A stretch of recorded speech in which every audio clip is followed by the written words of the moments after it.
Taken into custody at a home in the Hollywood Hills. The California Post also releasing this footage showing officers in tactical gear handcuffing David before putting him inside a patrol vehicle. Ano ang kaya mong itaya sa ngalan ng kasikatan, sa ngalan ng karera at ng musika? Handa ka bang pumatay para lamang maisalba ang buhay na iyong nakasanayan? Ang buhay na minsan mo lang pinangarap. Sa paksang ito iikot ang kasong ating tatalakayin sa videong ito.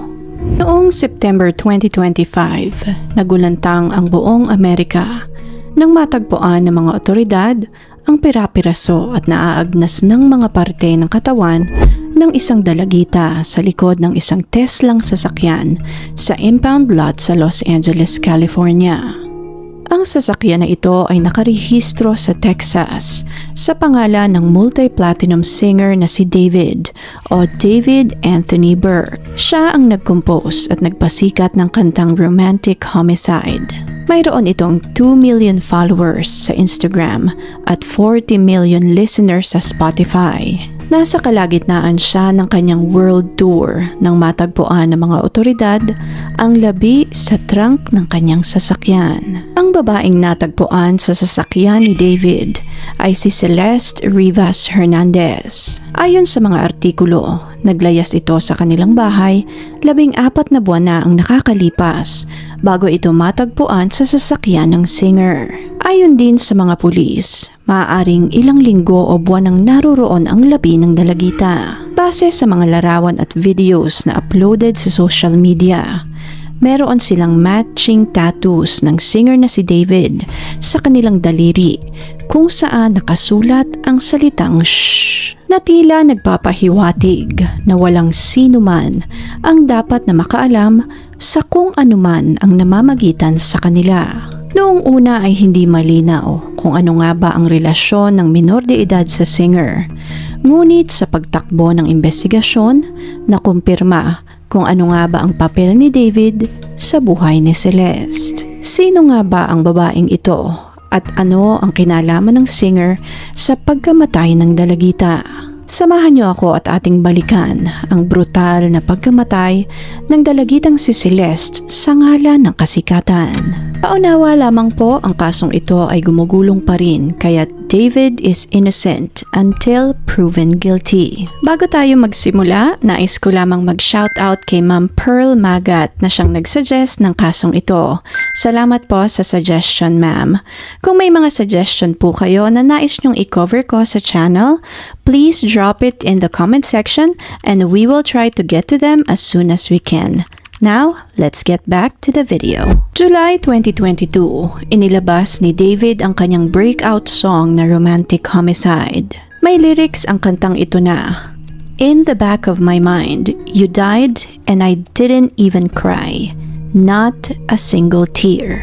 Naging sobrang viral ang kantang ito sa TikTok at eventually ay naging multi-platinum.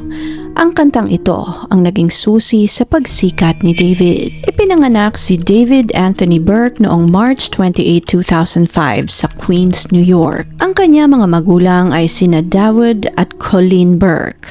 Siya ang panganay sa 3 magkakapatid. Nagmula si David sa isang Christian family. Maliit pa lamang silang magkakapatid ay parati na silang laman ng simbahan. Nakasali din si David sa kanilang church choir kung saan siya naman ang pianist. Dahil sa matinding paniniwala ng kanyang mga magulang sa pangaral ng kanilang simbahan, pinagbawalan silang magkakapatid na makinig ng mga secular music at tanging mga gospel music lamang ang pwede nilang pakinggan.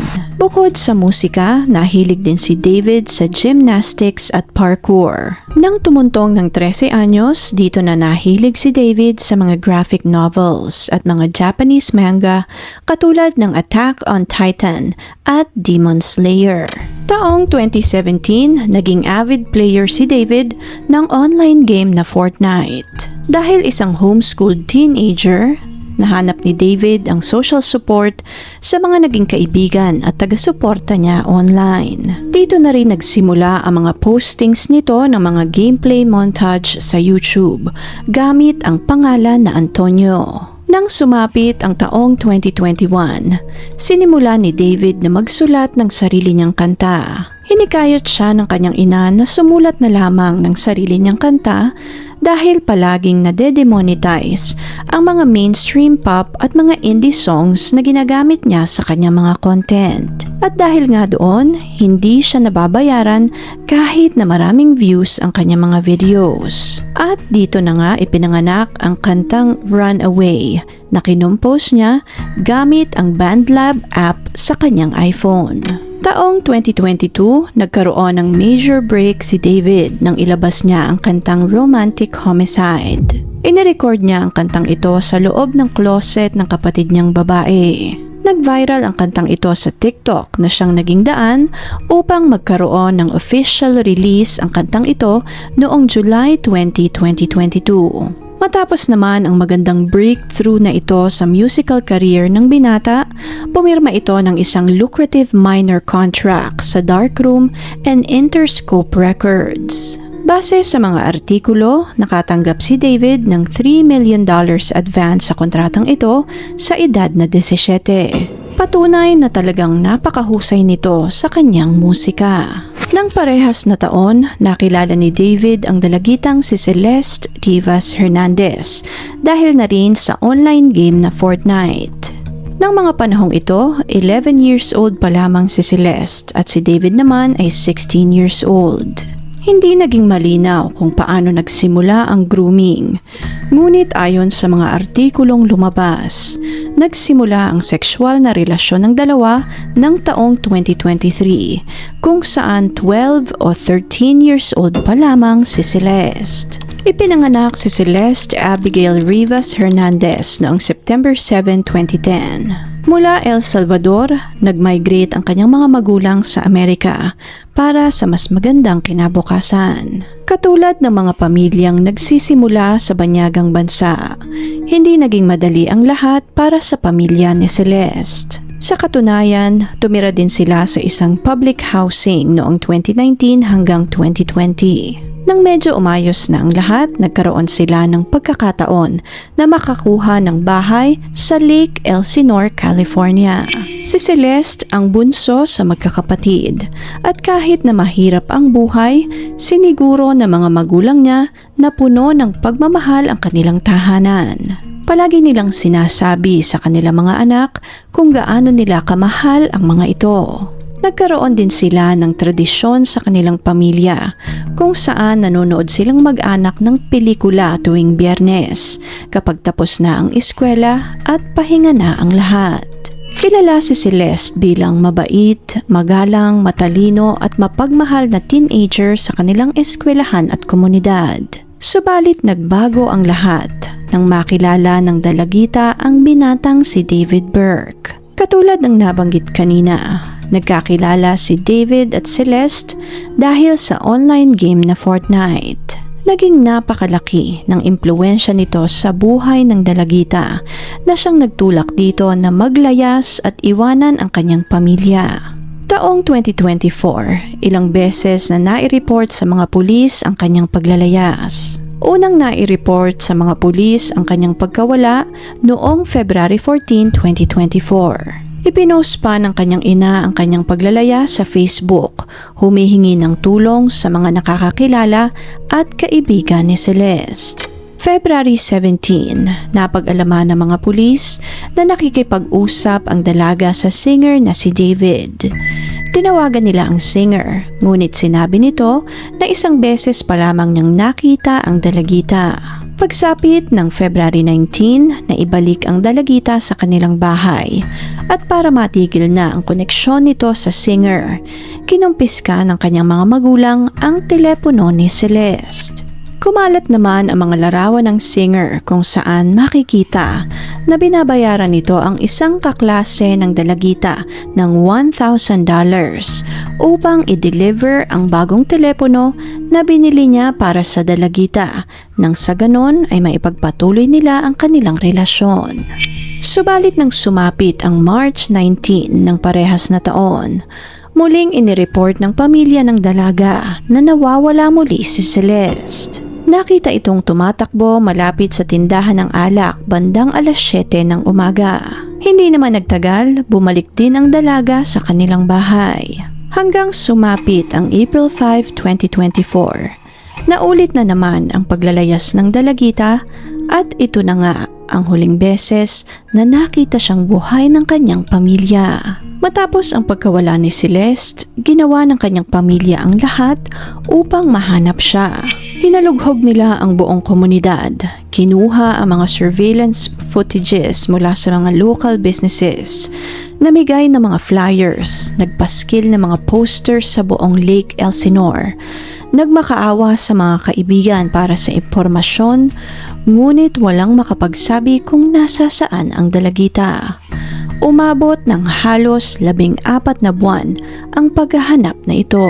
Nang mga panahon ding ito, nirentahan ng manager ni David ang isang mansyon sa Hollywood Hills para sa singer. May layo itong 1 oras at kalahati mula sa Lake Elsinore kung saan nakatira si Celeste. Inupahan nila ang mansyon na ito ng $20,000 hanggang $24,000 o tumataginting na 1.2 million to 1.4 million pesos buwan-buwan. Sa mansyon na ito tumira si Celeste at namuhay bilang isang 19 years old na university student kasama si David. Para walang makahalata na minor de edad pa ang dalagita, malimit itong nagsusuot ng maluluwag na damit, hoodies at malalaking salamin. Maging ang mga kapitbahay at mga kaibigan, katrabaho ni David, ang alam nila ay 19 anyos ang kinakasama ng singer. Maraming beses itong nakitang kasama ng manager ni David sa sarili niyang concert. Kasama din ng singer ang dalagita sa concert niya sa London, sa Las Vegas at sa Texas, sa backstage ng kanyang mga shows, sa bars, sa mga lugar na tanging mga taong nasa legal age lamang ang pwedeng makapunta. Walang naghinala na minor de edad ang dalagita dahil sa mga fake IDs na dala nito na si David din ang may pakana. Ilang beses din na lumabas ang dalagita sa mga live stream ng singer. Ngunit ang nakapagtataka, hindi ito nakarating sa nag-aalalang pamilya ni Celeste. Sa loob ng mga buwan na magkasama ang dalawa sa iisang bubong, pinaniwala ni David si Celeste na may kinabukasan para sa kanila.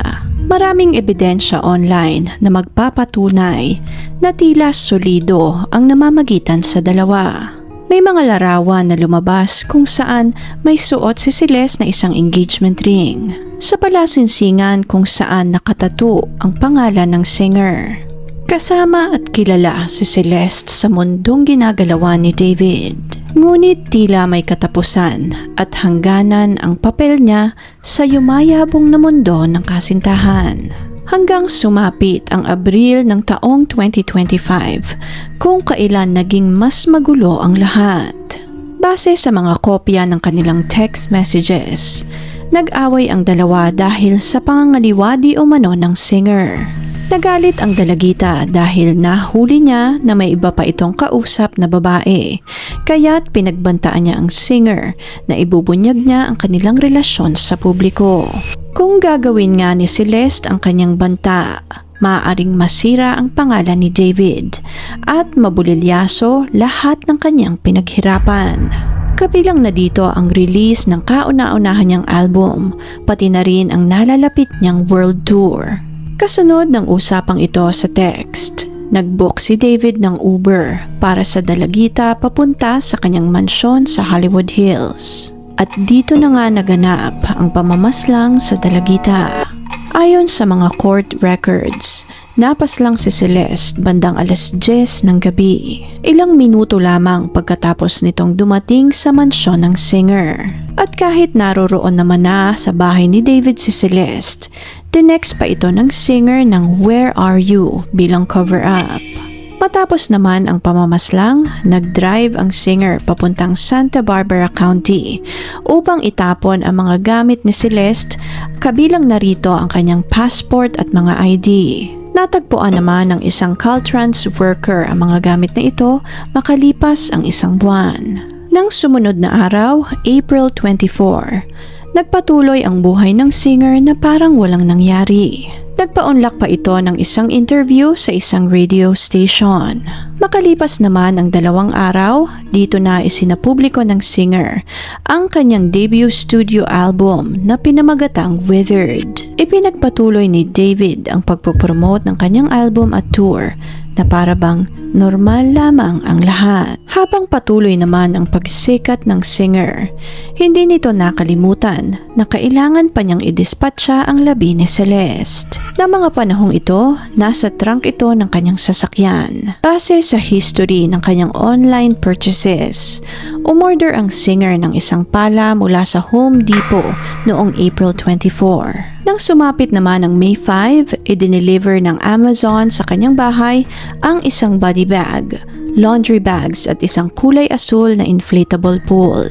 Ayon sa prosecution, maaaring inilagay ni David ang katawan ng dalagita sa inflatable pool na ito upang hindi kumalat ang dugo sa kanyang grahe habang pinagpipira-piraso nito ang katawan ni Celeste. Inilagay ni David ang mga parte ng katawan ng dalagita sa itim na body bag at plastic bag at saka inilagay sa trunk ng kanyang 2023 Tesla Model Y na sasakyan. Matapos ito, nagpatuloy ang buhay ng singer na parabang isang hayop lamang ang kanyang pinatay. Patuloy ang pagpopromote ng kanyang album at kanyang mga guestings. Patuloy din ang social media visibility ng singer. Patunay na napakadilim ng pagkatao ng singer na ito. Nang sumapit ang June 29, 2025, bago umalis para simulan ang kanyang world tour, nakita sa isang surveillance video na dinrive ni David ang kanyang sasakyan sa huling pagkakataon. Nakumpirma din sa Tesla telematics data na si David nga ang huling tao na nag-drive ng nasabing sasakyan.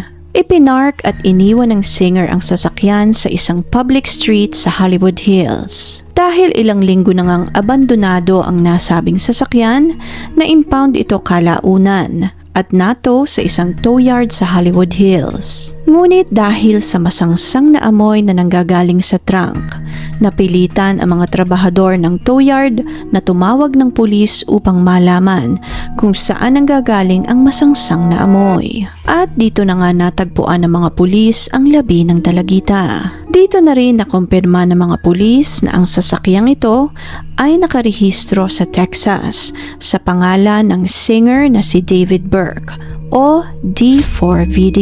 Ayon sa mga pulis, halos naaagnas na ang katawan ng dalagita nang matagpuan nila ito. Ilang linggo na itong naroroon sa loob ng sasakyan. Ilang linggo ding nakabilad sa init ng araw, kaya't nahirapan silang matukoy ang pagkakakilanlan ng biktima. Inabot ng halos 2 linggo bago pa nila nakumpirma na ang katawan na nasa trunk ng sasakyan ay katawan nga ng minor de edad na si Celeste Rivas Hernandez. Matapos ang kumpirmasyong ito, dito na nagsagawa ng raid ang mga pulis sa mansyon ng singer at nakumpirma nila doon ang DNA ng dalagita. Natagpuan nila ang DNA ni Celeste sa grahe ng mansyon, pati na rin ang mga gulagulanit na inflatable pool. Dahil sa pagkakasangkot ng pangalan ni David sa krimen, napilitan itong kansilahin ang ilan pang schedule ng kanyang world tour. Subalit hindi pa rin naging ganoon kabilis ang proseso. Kinailangan ng mga pulis ng masusing investigasyon bago pa nila tuluyang maaresto ang singer. At matapos nga ang 7 buwan, formal na inaresto ng mga pulis si David Burke sa kanyang bahay sa Marmont Avenue. Nakasuhan ito ng first-degree murder sa pagpaslang kay Celeste, sexual na pang-aabuso sa minor de edad at pagpira-piraso sa katawan ng isang tao. Base sa autopsy report na lumabas noong April 22, 2026, multiple penetrating injuries dahil sa pananaksak ang ikinasawi ng biktima. Nagkaroon ito ng saksak sa kanang bahagi ng tiyan na tumago sa kanyang atay. Nakatanggap din ito ng saksak sa kaliwang bahagi ng dibdib na tumagos naman sa intercostal space. Ayon sa post-mortem report, may bigat na 71 pounds ang mga labi ng biktima. Halos bungo na lamang ang natitira sa ulo ng dalagita. Nawawala na rin o marahil ay natunaw na ang kaliwang mata nito. Putol ang parehas na braso pati na rin ang mga binti. Pinutol din ang kaliwang palasingsingan ng dalagita pati na rin ang hindiliit nito. Ang palasingsingan ng dalaga ay mayroong tattoo na may nakasulat na shh, katulad ng tattoo ni David sa kanyang daliri. May mga natagpuan din na kulay asul na fragment sa likod ng biktima na nagmatch naman sa kulay asul na inflatable pool na natagpuan sa garahe ng mansyon ng singer. Bukod sa mga revelasyong ito, kinumpirma din ng prosekusyon mula sa Los Angeles County District's Attorney's Office na may natagpuan silang isang katerbang digital evidence sa mga devices ng singer, totaling to 40 terabytes of data. Mga mahahalay na videos at mga larawan na involve ang mga minor de edad, kabilang na nga rito ang dalagitang si Celeste. Idinagdag din ng prosekusyon na pinaslang ng singer ang biktima upang ma-preserve ang kanyang karir at kasikatan. Nasa kalagitnaan ito ng massive professional success at kaliwat kanan ang high-profile product endorsement. Mayroon din itong world tour across North America at Europe. Kung lalabas nga naman ang skandal nila ng dalagita ay madidiskaril lahat ng kanyang pinaghirapan. Kung mawawala din si Celeste, walang makakapagpatunay na totoong nagkaroon siya ng relasyon sa isang minor de edad.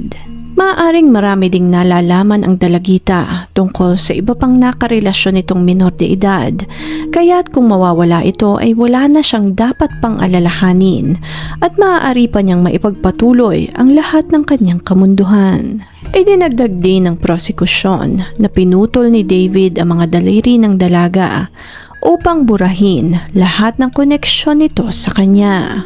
Napakarami din ang bumatikos sa lyrics ng mga kanta ng singer na para bang idinidetalye nito sa mga lyrics ng kanyang kanta kung paano niya pinaslang si Celeste. Sa paksang ito din umikot ang tema ng kanyang mga music videos kung saan makikita ang singer na nakasuot ng damit na may bahid na dugo. May ilang mga scenes pa sa music video kung saan makikita na may hinihila itong katawan ng tao papunta sa trunk ng kanyang sasakyan. Marami din ang nakapansin na halos lahat ng female lead na kinukuha niya sa mga music videos na ito ay kamukha ni Celeste. Ayon naman sa singer, ang mga lyrics ng kanyang kanta ay mayroong mix ng raw cinematic influence, DIY recording methods at poetry-first approach. Heavily influenced din ang kanyang mga kanta ng Japanese manga, anime at mga graphic novels na kalimitang gumagamit ng mga violent imagery na naglalarawan ng mga emotional concept katulad ng pagpatay. Ayon sa singer, ang lyrics ng kanyang mga kanta ay figurative at introspective exploration lamang ng heartbreak at loneliness at lahat iyon ay kathang-isip lamang. Katulad ng nabanggit kanina, gumugulong pa din ang investigasyon sa kasong ito kaya't wala pa ring malinaw na sagot kung ano ang mangyayari sa singer. Sa kasalukuyan, si David ay nakakulong sa Twin Towers Correctional Facility sa Los Angeles, California. Hindi rin ito nabigyan ng pagkakataong makapagpiyansa. Nakatakda ang status hearing ng singer ngayong parating na May 12. At sa May 26 naman, nakatakdang mangyari ang preliminary hearing sa kaso. Si David, kung mapapatunayang guilty, ay maaaring maharap sa parusang habang buhay na pagkakakulong o di kaya naman ay parusang kamatayan. Kung Kung interesting po ang kasong ito para sa inyo, please leave a comment and share your thoughts sa comment section below. Please click on the subscribe button and notification bell as well para updated kayo sa mga susunod pang videos. Salamat po and see you on the next one.